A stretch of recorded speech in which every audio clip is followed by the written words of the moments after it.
I want to thank all users for joining today webinar on 45th GST Council Meet on Fashion and Retail, along with the measures for streamlined compliance in GST. Let me start with a small introduction of Ease My GST for all those members who are new to EMG. Ease My GST is a cloud-based software solution for GST compliance. Ease My GST provides GST return facility along with the e-way bill and e-invoice. In GST returns, we provide GSTR1, GSTR3B, GSTR9, GSTR6, and GSTR7. In e-way bill and e-invoice, we provide the facility of generating e-way bill, e-invoice along with the cancellation process. We also provide the direct integration facilities for our all three modules in GST returns, e-way bill, and e-invoice with all other ERPs.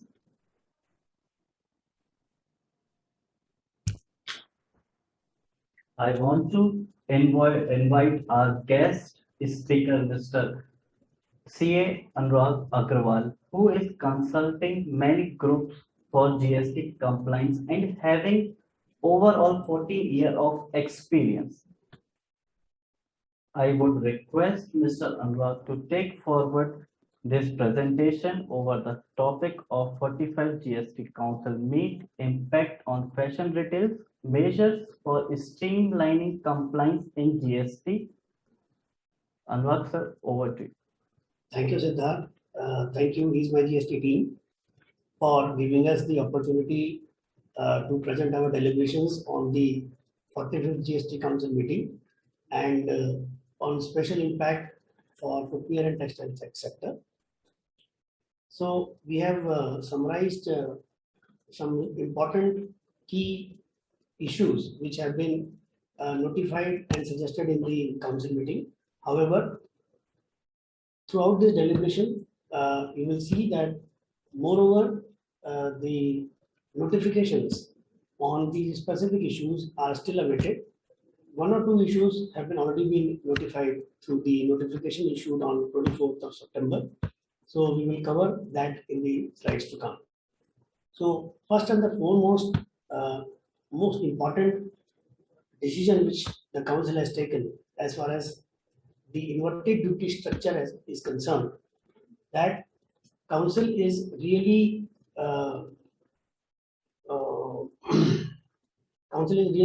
committed to correct the inverted duty structure in the footwear and textile sector. How they will going to implement this? This is yet to come, and as the implementation have been kept with effect from January 2022. So we are still awaiting that how this correction will be made by the council. The thing is that they have already decided to set up a group of ministers for correcting the inverted duty structure in these two sectors. In the council meetings, in 2-3 last meetings, the issue of combining or merging the two GST rates of 12% and 18% has come into picture, and it has been debated on a longer aspect. So we are very soon expecting that these two rates, 12% and 18%, should subside, and a new rate ranging from 16 to 17% on an average rate, it should come into picture very soon. So with this combining of the GST rate, the major impact is can be envisaged on this two textile and footwear sector in the way that says, for example, currently we are having an MRP product. We always keep products on MRP basis on our stores. So definitely what will happen to come, that 12% rate is going to increase because of the averaging of these two rates and coming out of the new rate, say for 16%. So in case when there is a product on our store which is MRP, whose MRP is say 1100 rupees.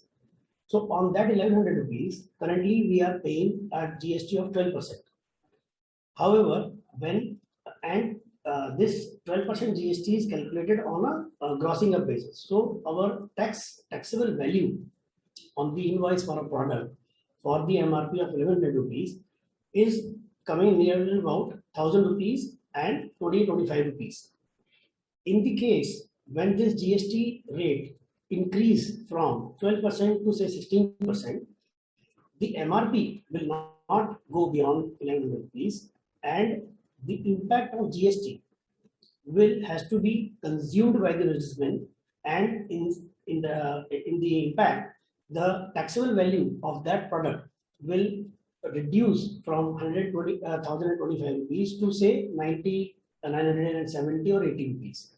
So this is the major impact which is going to come when this combined rate is being implemented by the council. So let's understand what exactly is the inverted duty structure before we go into the detail of it. So inverted duty structure is a situation where our input tax rates are higher than the rate of our output supplies. Say for example, in case of footwear sector, raw leather or a finished leather is bought at a rate of 18%, 12% and 5% at all ranges depending upon the quality of the leather. But when we manufacture the finished product and the sale price of that product is kept, the sale value of the product is below 1000 rupees, it has to be sold at a GST rate of 5%. However, the purchase of the raw material for the manufacture of that product has already been at a higher rate. So this is the situation where the inverted duty structure comes into picture. The input rate of the raw material is higher than the output rate applicable on the finished product. So in similar situations, when we go to the textile sector, so in case of man-made yarns, we have been seeing in the past that all grades of all kinds of man-made fibers and yarns are attracting the GST rate of 18 to 12%.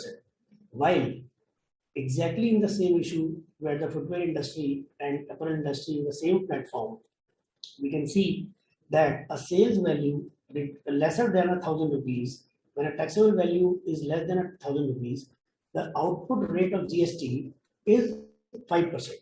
So in such situation, inverted duty structure comes into picture for textile sector as well. And this is the situation where the government has to intervene because it was accumulating a huge amount of inputs in these two sectors. Further, now we take up an issue which has been decided by the Supreme Court recently. What has happened in 2020, Gujarat High Court, one of the footwear industry player, VKC Footwears, raises this issue that the exclusion of inputs on services specifically, which have been excluded by way of a notification in 2018. Earlier, when the law came, GST was implemented in July 17.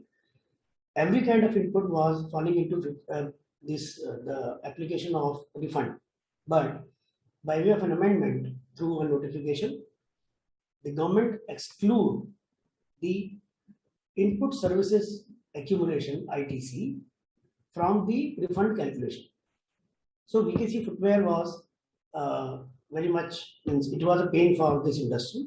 Hence, it has approached the Gujarat High Court, and Gujarat High Court, considering all the deliberations made by the learned councils, decided that since the services are part and parcel of the business and it cannot be bifurcated, and even the definition of inputs under the CGST Act covers both input and input services. There is no bifurcation between the input of input service and input on raw material or goods.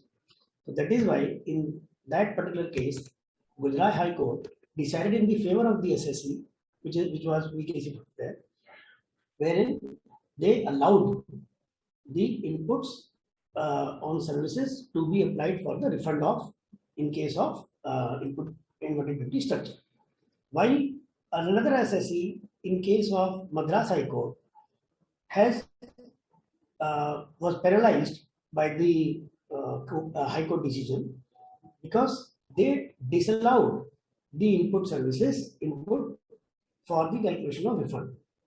So the matter was very much debatable and it was considered by Supreme Court in recent judgment, and Supreme Court has upheld the decision of the Madras High Court and has set aside the decision of the Gujarat High Court, which was actually favoring the SSEs for allowing the input on input capital input on services as part of the refund process. And now the decision of Supreme Court will prevail for the law of land as a law of land. And in such case, the input service ITC shall be kept exclusive for the application of the refund.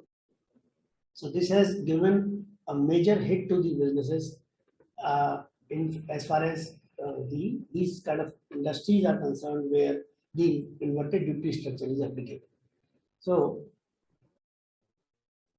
even next. So we can see in our specific industries, which is textile and footwear, we go through the major heads of expenses, which are again coming into the light that we attract the rate of 18%, and the inputs on that particular expenses, on those expenses are a bit higher in our industries. So I have just tabled down some of the expenses, major expenses, which are being incurred by us in the process. And now with the Supreme Court decision, this situation will go in against of the SSEs, and the accumulation of the imports will remain a cause of concern. So such expenses are like market, stores rent, the requirement of the things, manpower cost, where we hire the manpower on a outsourced basis, and we absorb that. Head office, which is again either can be charged through a cross-charge basis or a management consultancy types. So head office cost is again the cost which incurs 18% GST. Job work charges is a bit relaxed at 5% and 12%, but still, because in both of these industries, job work charges are the main production expense which is incurred. So the GST rate on this particular item is although at a lower rate, but the volume and the value of this GST accumulation is on a higher side. And similar to marketing is advertising expenses. So in view of the Supreme Court decision, the accumulation of ITC on these items, on these head of expenses, will continue to bother the businessmen.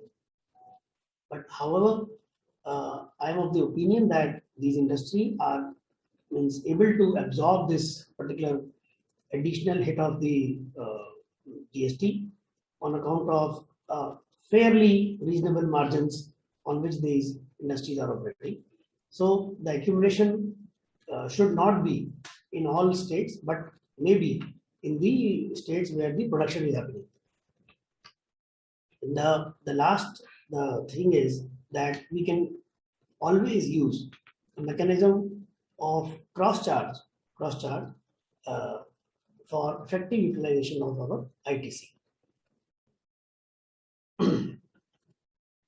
Another important measure, which the relaxation, I would say, that the council has proposed, and it has been already notified on 24th of September by way of the notification, where the ITC 04, which was the cause of concern for this industry, because a lot of job work processes and things are happening in these two kind of industries. So they have relaxed in an overall basis. The taxpayer who are having the annual aggregate turnover of above 5 crores, they are now liable to file the ITC 04 once in 6 months. Earlier it was quarterly, and the taxpayers which are having a turnover of less than 5 crores, they are required to file the ITC 04 annually. Let me put it very categorically. Till now, ITC 04, there is no late fees on a daily basis for filing of this form, but when the assessment comes, the department may charge a general penalty for the delay in the filing of ITC 04, which is an amount of rupees 25,000 per return or per instance in case of ITC 04 being not being filed.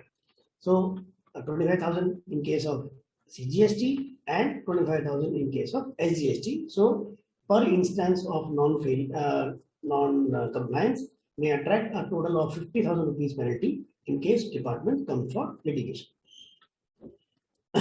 Next is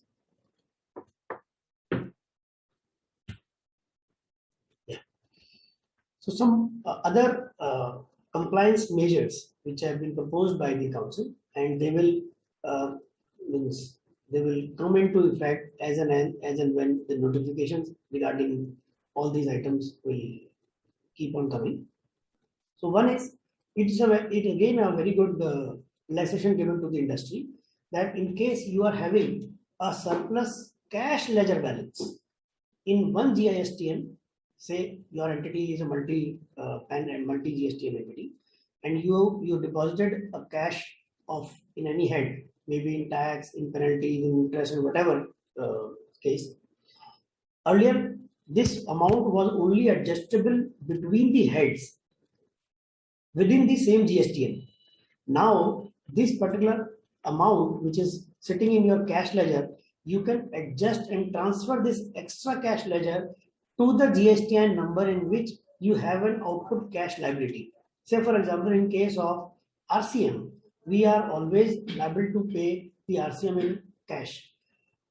So in case any cash ledger balance is sitting in your other GSTN number, you can now bring that amount of cash ledger to the GSTN number where actually you are discharging the RCM liability. So in case it is again a reform, again a relaxation given to the businesses so that they can adjust their cash liability. One important announcement they have done by the decision of the council, that currently what we are seeing is Rule 36(4) allows us to take the input credit in our GSTR 3B in comparison to the GSTR 2B ITC, which is reflecting in our 2A and 2B, to the tune of 105% of the amount which is reflecting in the GSTR 2B. Now the government has taken a very, again, means they wanted to screw the cash flows of the businesses again by this suggestion that they will absolutely match this input credit which is appearing in GSTR 2B. The same amount exactly will only be allowed to be carried forward or to be claimed in the respective month 3B, and not now 105% as it is currently allowed. But the same is shall be done by the notification of allowing the section which is being introduced by Finance Act 2021, which was section 16(2)AA, still not notified. But after the notification, the government is preparing itself to compare the input claimed in GSTR 3B and 2B, which will go on a similar lines. No extra input shall be allowed. So it is going to be harsh on the cash flows of the businesses. Now, one other important thing which have been suggested by the council is, say for example, I will take an example. if we claim an input, say of 1 lakh rupees, which is not being used by the output liability, and that input is being carried forward to the next month, and it keep on carried forward.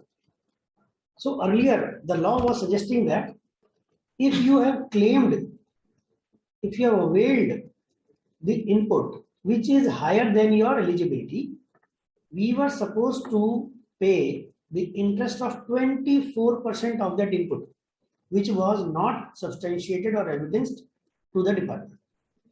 This is a good welcome step, which is given by the council, that in case if you avail and utilize that input, then that input will be allowed, and the interest, if it is proved to be ineligible in by any way, so you are only supposed to pay or discharge the interest liability of 18% rather than 24%.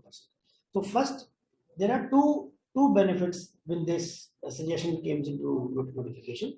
That firstly, the interest rate shall be 18% instead of 24%. Next, that will be that only when the input availed excess than your eligibility is utilized towards the output liability, only on that particular utilization amount this interest is to be charged, and that too at 18%.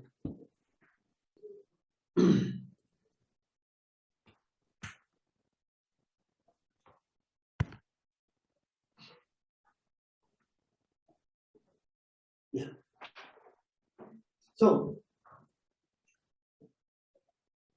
it was very well seen in the past that businesses may come across a situation where they have considered an output liability of, say, interstate and discharge the tax of IGST, whereas after a scrutiny it has come into light that this particular outward liability supply has to be considered as an intrastate supply, and accordingly CGST and SGST was to be discharged instead of IGST. So the law was very clear in terms of both the taxes, CGST, IGST both.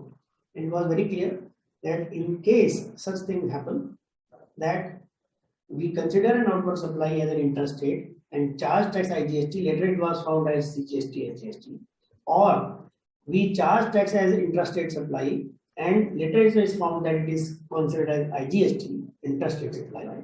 So you have to call for you have to file for a refund and then discharge the liability of the actual tax. Now, the thing is, the section 54 explanation of the due dates, relevant date, which was specifying the time limit of 2 years for claiming the refund, the government has suggested that in such particular case of wrongly tax paid, wrong head tax paid, it shall be it shall notify a separate procedure and time limit both. So in such case, so we can expect that since 4 years have already been passed with this law, the government may come with a one-time relaxation of allowing you to file a refund application despite of the restriction of 2 years in section 54. The government may come up for a separate procedure and a new timelines on a one-time basis. Later may be covered in the same section, and later on we can expect that the same rule of 2 years will apply. But we can expect that this thing is surely come to rescue of the businesses, because wrong tax paid has already been done in past. We have seen it in a lot of cases, and the refund was really a big problem for the assessees. So this issue is a welcome step. So the thing is like that.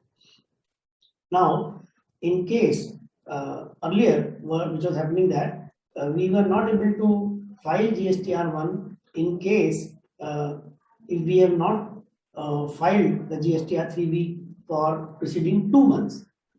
With effect from January 2022, this allowance of 2 months will again gonna go away, and in case we have not filed a GSTR 3B for even a single month, we will not be able to file the GSTR 1 for the next month.